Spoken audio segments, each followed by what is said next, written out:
Welcome back, everybody, to the Marketing Rules podcast. And today I am joined by Wendy McDougall from Firefish Software. Wendy, it is a pleasure to have you on the podcast. Hey, James. Yeah, lovely to be here. Thanks for inviting me. For the one or two people who don't know who you are and don't know about kind of Firefish, can you just kind of give us a quick kind of overview of yourself and what Firefish does?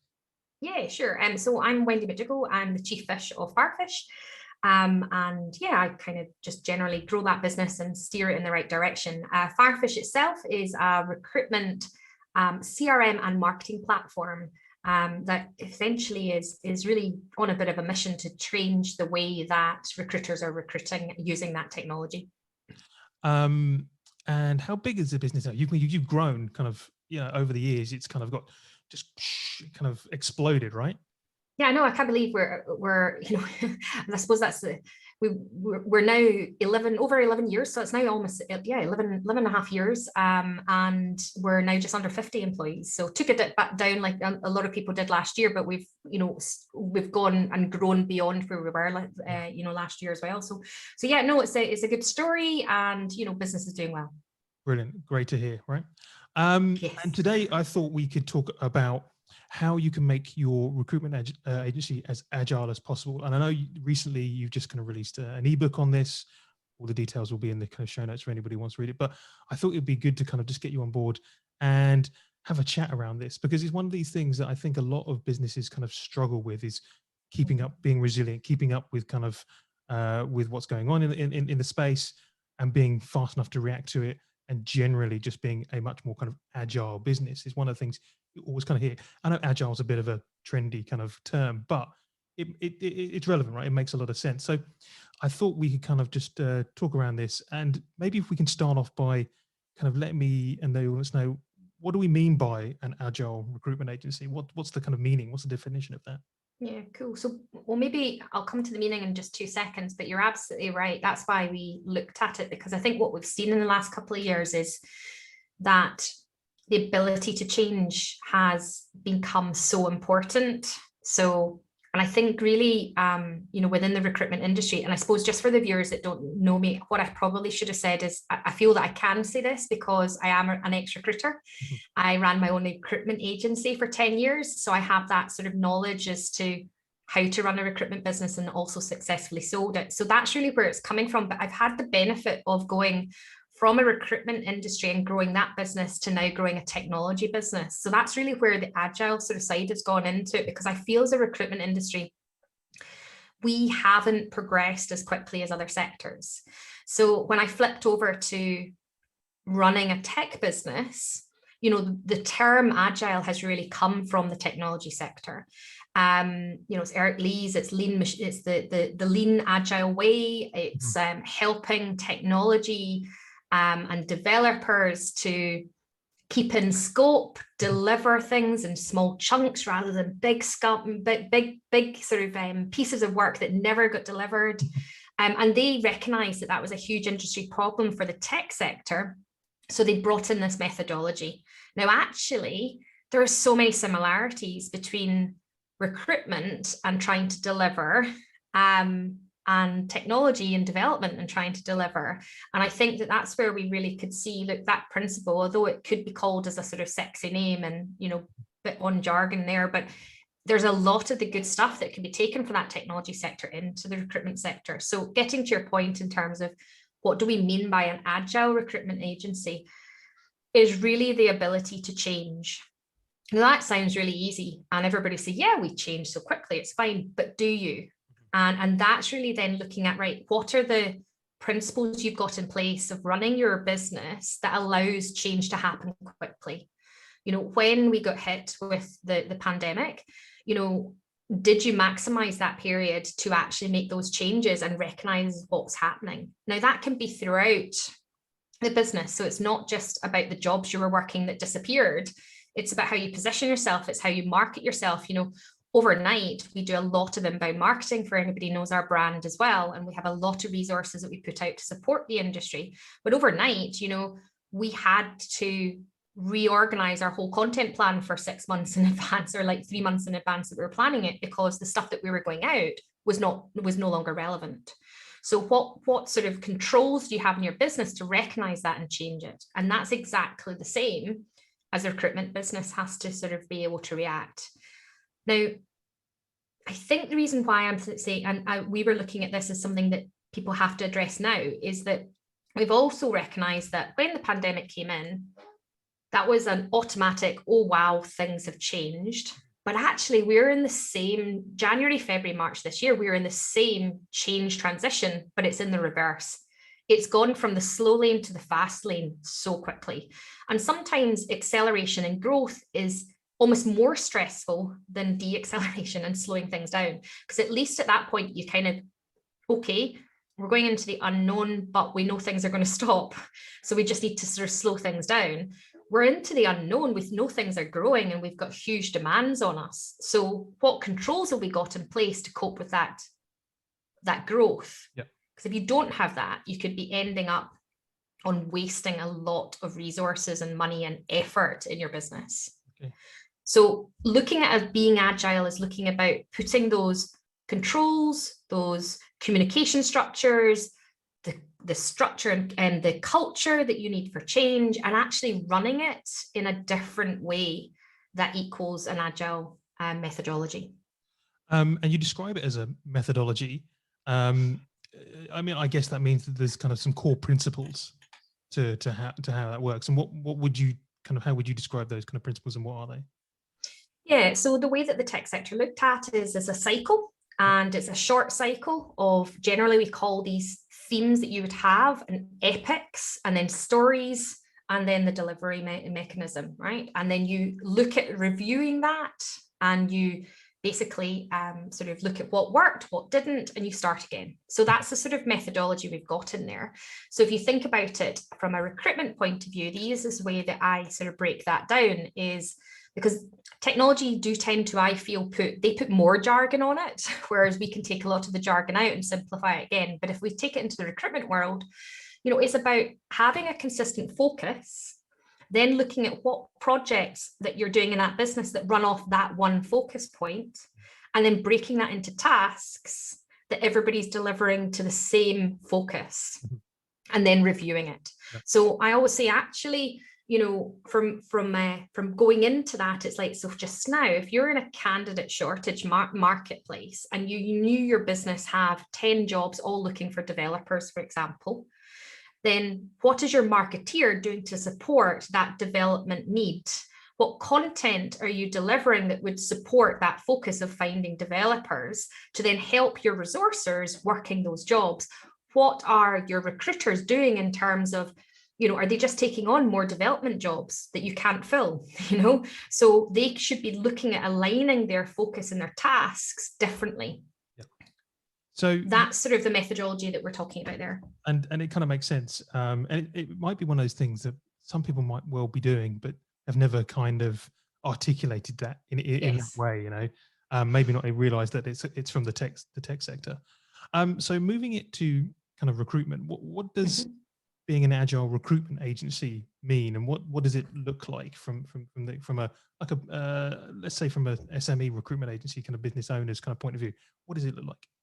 Yeah, so I would break it into sort of hierarchical side of, it's how you lead, it's what the outcomes you're looking for that leadership, the change in the culture that you've put in, and how you communicate that. So then practical terms, breaking it down to, we've worked with recruitment agencies to start to do things like, we have fortnightly sprints.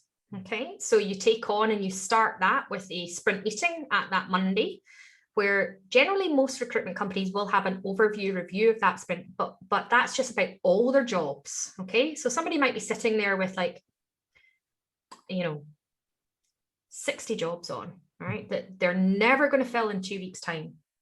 So if you start to then allocate the time parameters of that fortnight and say, what are you actually going to deliver in that fortnight, and breaking it down to put those parameters in, that's where you start to get your deliverables of that sprint. So it's about being more realistic with that, and how you would then sort of communicate that is, okay, weekly sprint, you then have a daily stand-up. Now, most people, when we went remote, all have sort of put in some sort of daily stand-up, but is that stand-up in the principles of, right, cool, what did you do yesterday? Did you have any challenges? And then what are you planning for today? So it's putting a bit of structure of that weekly stand-up rather than just saying, hey, hi, how are we doing? And then at the end of the week, we do what's called our 4 Ps. We do that same sort of parameters in terms of, okay, we communicate to our group and we say, did we change, what was our positives of the week? What was our problems that we need to then share and try and agilely address and make the improvements into the business? What's our plans for next week? And gosh, I've forgotten the last one, but gosh, it'll come back to me. There's another one. In terms of then coming in, and that also shares the joint accountability. So how you're actually it's like putting in the management structures that is less on a one-to-one basis, but you're all working together to deliver on that sprint, and you know what your part is. So if that resource or recruiter had said, right, I want this job with X amount of candidates, it gives them clear deliverables on the jobs that you want them focused on. And from a marketing point of view, they're doing this marketing in this sprint in order to support that, etc. as well. It does seem like a lot of this is just based around good communication. It is. That's what it seems like. That seems like almost like one of the cores of getting this in place is having that kind of very, I'm not going to use the word agile, but fluid kind of communication structures and the ability to kind of make sure everybody's understanding what they are doing and break it up into tasks almost, It is, and things are not rocket science, but the problem being is that we've got onto a hamster wheel, like sort of refer to it in the recruitment world, where people can just be working and busy for the sake of being busy. But this helps people to really put time parameters around what they're going to try and achieve. So if that gives you a time parameter of what they're going to try and achieve, it naturally puts a review process in place where you call, like the technology world, you call it retrospectives, where you look at how you've delivered, what could you learn, what could we have done better. But just really from a basic principle point of view, from a recruiter point of view, it says, right, what went wrong in that sprint? Why did that go wrong? How could we improve it? And what could we do different? By asking those questions every fortnight of the team, then you're effectively asking for change every fortnight, and you're growing with that every fortnight. Whereas I don't feel that we grow enough as businesses in the recruitment sector. It's down to the individual just trying to figure out how they could do better in their next job. Yeah, again, makes sense. If we were on a kind of a Zoom webinar, I can almost see the chat bar filling up with, well, this is okay for if you're a small business, but what happens if you're a large business or a kind of another, people are going to kind of question whether their ability to move fast and be agile, the bigger they get. So I can hear the kind of the one man kind of startups going, yeah, I mean, they can, again, in the quotation marks, pivot and be as agile as they want to be constantly. Smaller teams, fine. SMEs a bit harder, larger businesses, more like kind of super tankers. But the way you describe this does feel like it's not that difficult to kind of roll out, basically. No, and I think that's I suppose one of the things I like doing is I look at everything that somebody else is doing or a challenge or a problem that somebody's got, and I just look at it from a different way. So when you're saying that, I get excited about the bigger companies addressing this, because that's one of the biggest challenges that large tankers have, is that they're always saying, gosh, we can't move quick enough. And it's because they don't have these structures in place to allow it to happen, where actually you just need to break it down into the components. Teams of 4 are really good because they're not big enough. You've got one person lead, they're not too big to move. You've got one person leading it. It's easier to manage. I think what everybody can probably relate to in the last, couple of years as well is that, managing remotely is challenging, and you've got to be a really strong manager. So, let's narrow down our expectations of how many teams and direct reports people have, and you can do more with a small, really tight-knit group of people that are all trying to achieve it. So really in a larger organization, you are just finding the recipe that works and then multiplying it into the different teams and making sure that you've got the communication that you're all sharing with one another, in the set structure. And on the back of that, again, one of the other questions I can kind of preempt is, this sounds like it might take a long time to set up. which seems contradictory to trying to be agile. What are your kind of thoughts around that? So change is a journey. And I wouldn't say it's not necessarily sort of a long time to set up. I'd say it's never set up. It's always evolving. That is the principle of it. But what it does take is little things every week. And it's sort of it's a state of mind that everybody's going and feeling comfortable that we are going to change. And we're challenging everything we do in order to try and make it better. And we have not had the best year. We have had the absolute best year to make us do that this year. So I think the companies we've helped do this with and look at things differently have definitely, we encourage, don't try and change everything at once.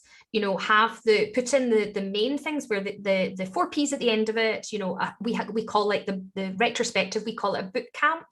So it means that it's a boot camp you're coming to and you're sharing sort of different ways, what worked, what didn't, and changing it. Now, if you've got that structure in place, it means that every week or every fortnight that you're doing this, you can put in a piece of change. So the next week, you've then changed something else.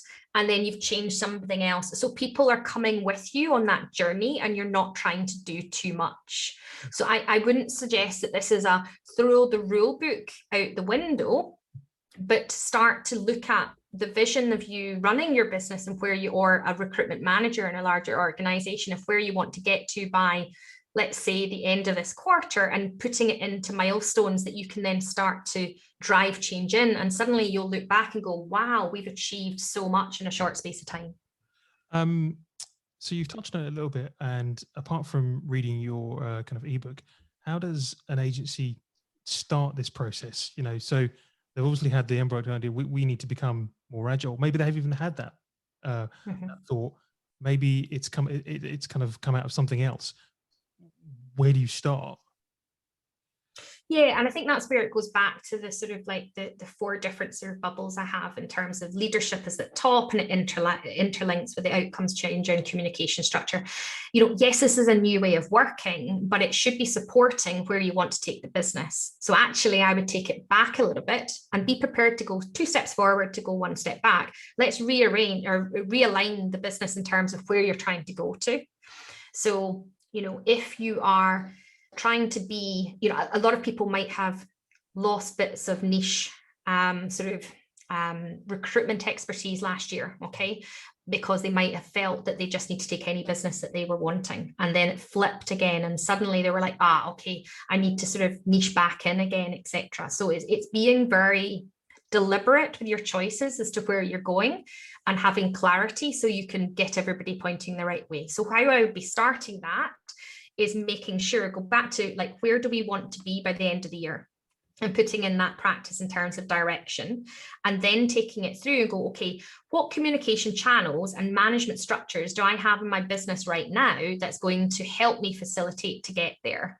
And you've probably found, and we found it in our own business as well when we were doing this last year too, is that a lot of the management structures that you had in place, or the, you know, like the meetings you had. I mean, I just went through cancelling lots of different like meetings that we had and go, what's the purpose of this?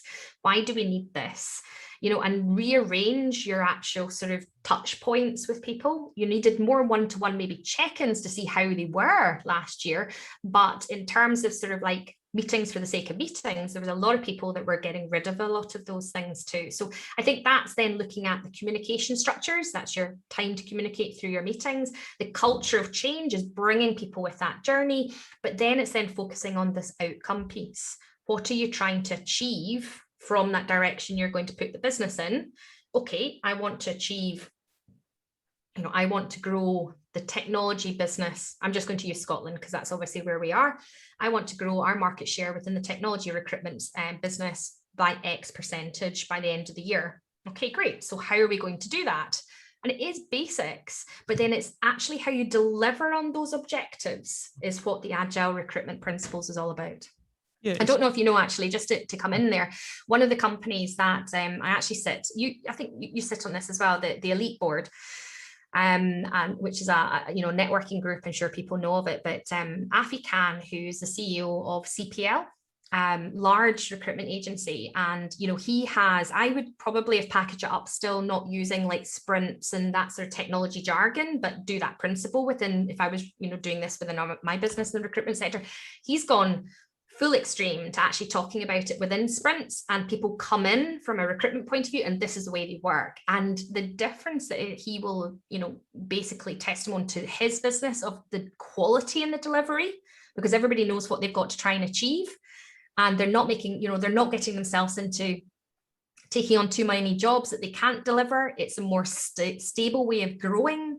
You know where you've got your resources, how much a job will take to actually deliver. It's making an immense difference. And I really enjoy hearing his experiences of running his business, his recruitment business, in this way. Yeah, I mean, it's great to kind of have an example that people can kind of relate to. It sounds very much like a kind of a cultural change, because if you're doing this for a kind of a one-time process only, you're going to say, right, we're just adapting to the current conditions. It seems like you're almost setting yourself up to fail. You're going to put yourself in another difficult position, because you're going to have to go through the whole process again. Once you've got culturally, you've got this kind of agile kind of methodology and way of thinking throughout the business. It doesn't matter really what comes along. You're always going to be able to adapt to it. Exactly. And I think you're more, people don't like change, but if you're putting them into a situation where they're changing all the time, then they don't think about it in that way. They don't get stuck in their ways, because actually you don't allow them to do so. And that's also very important when you are now going out to recruit new people. You have to make sure that you're recruiting people that like that environment of change, that are prepared to move with pace. We laugh at Firefish and say, if you've been away for a week or 2-week holiday, you come back and so many things have moved on, and it's quite an update you need to do, but it's just that pace that we're able to move. So I find that exciting, and the people that want to work within Firefish find that really exciting as well. But there are some people that actually would prefer the sort of slightly more routine way of working. They know what they do every day, and maybe they're not challenged every day. That's fine, let them go elsewhere, but you've got to consider that from a recruitment point of view before bringing them in as well. And that kind of brings me to the next question about the drawbacks of this. What are the kind of the potential negatives or the potentials if you get it wrong? Well, hopefully it eradicates, basically you're trialing lots of things and you fail fast. Mm-hmm. So I find that actually you will make lots of failures, but you learn from them. So I feel that, again, I suppose that it is a drawback that you will do things and you will fail, but I feel that's a positive. I definitely think that the biggest thing we've taken from it, and I've seen other recruitment companies do, is don't worry if you're going to lose a member of staff going through this change because they're not the right culture that you're moving to. You're moving to much more of a high performance team, high performance culture sort of way of working. And the biggest drawback is that you may, as much as you try to let people know what it's like to work in a sort of, a high agile environment, if they have not worked in that before, it's really hard to, no matter how many things we've done in terms of spend a day with us or do, work in it, you will have maybe, 1 in every 5 that said, oh, I'm up for this, I really want change and everything else, but they just find it too much.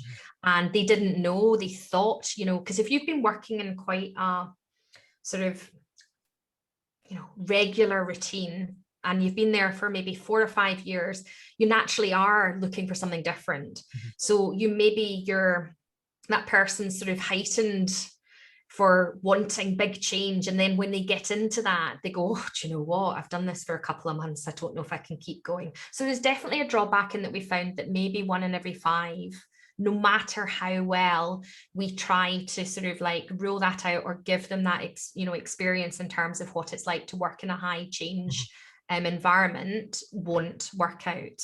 And you've got to be okay with that. I mean, I actually remember, I think it was Zappos, the Something of Happiness, the book there, that they actually paid people after 3 months and said, look, there's your 3-month benefit if you want to leave. And if they didn't want to pay, then they were good with that sort of environment, you know.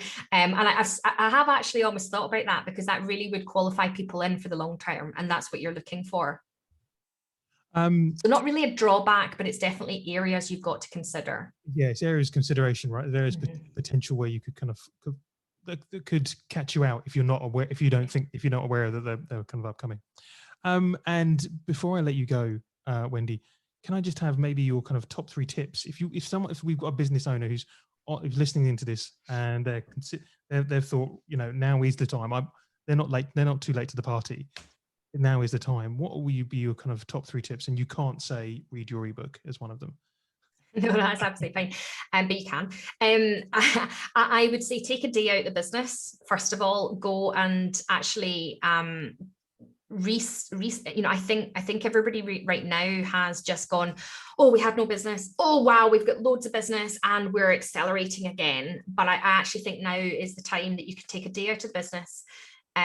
Take it either with one person just to jot down and bounce ideas with in terms of sort of strategic focus of where you want to go, but really focus on that. The next thing you can then start to do is, you know, there is an easy way of actually starting to get these sort of tools, if that makes sense, in order to try and help with a change. And that is, right, stand up with a structure, 4 Ps sent to everybody at the end of the week. You know, the sprint planning, really focusing on the jobs that they're focusing on, not the jobs they've got on, starting to help them close that down, and coaching rather than telling as well. So those are the sort of the key tools that will naturally, we found, drive a business into a higher performing and one that everybody is much more aware of what they're delivering. So it's not really 3 tool tips, but that would be sort of the way I would sort of plan it in. And I suppose the third one is just really get back to, I'm sure there's a lot of business owners, because I know I was there with my first business, that a lot of people are just going to have to reestablish what they want out of this business. And you've got to want to run it this way as well, because if you're not behind it, then, you know, because you can have a lot of fun with this, because you can trial different things. So if you can get excited about it and give yourself the space to do that, great. If not, don't do this, you know. Be happy with how you want to run it. That's my big sort of piece of advice, because the energy you bring to your business will be how it's run. One thing I would add, because this comes from our own kind of experience, it's never too late to go through this. You know, we did something similar in the first kind of lockdown of last year, kind of reassessed, reevaluated, put things in position in the business so we could then kind of adapt as quickly as possible to whatever the conditions were, and have been the better for it. And so I think everybody needs, if they haven't I love the idea of just taking some time out, even though it's really busy. And actually, you know what? Now's a good time of year. We're coming into the kind of holidays. Take some time out, have a real think, and don't do that kind of thing. We just think about, oh, you know, I want to kind of another couple of head count. You know, have a think about, you know, what the business does, how it's going to adapt, because, you know, if you haven't been kind of shocked into thinking about this over the last year, you're not too late. You can still do it now. I think that, and as well as go read the ebook as well again while you're on the beach. And James, just one of the things as well, because I know that, you know, as I said, none of all this stuff is rocket science. I don't find it rocket science. It's just sort of getting back to basics of what you want to try and achieve. But if anybody is thinking, oh no, we do that, it's fine, I want you to challenge yourself and think, when was the last time I had a review meeting with my team? And if that's not fortnightly at least, then that's the biggest thing, because that's the learning and the coaching that happens to change. Yeah. Wendy, absolutely amazing to have you on the podcast. As I've said several times, we'll include a link to the ebook in the show notes, and links to all of your kind of LinkedIn, etc. So if anybody wants to know more about this, they can kind of contact you directly. But for now, Wendy, thank you very much. Thank you, James.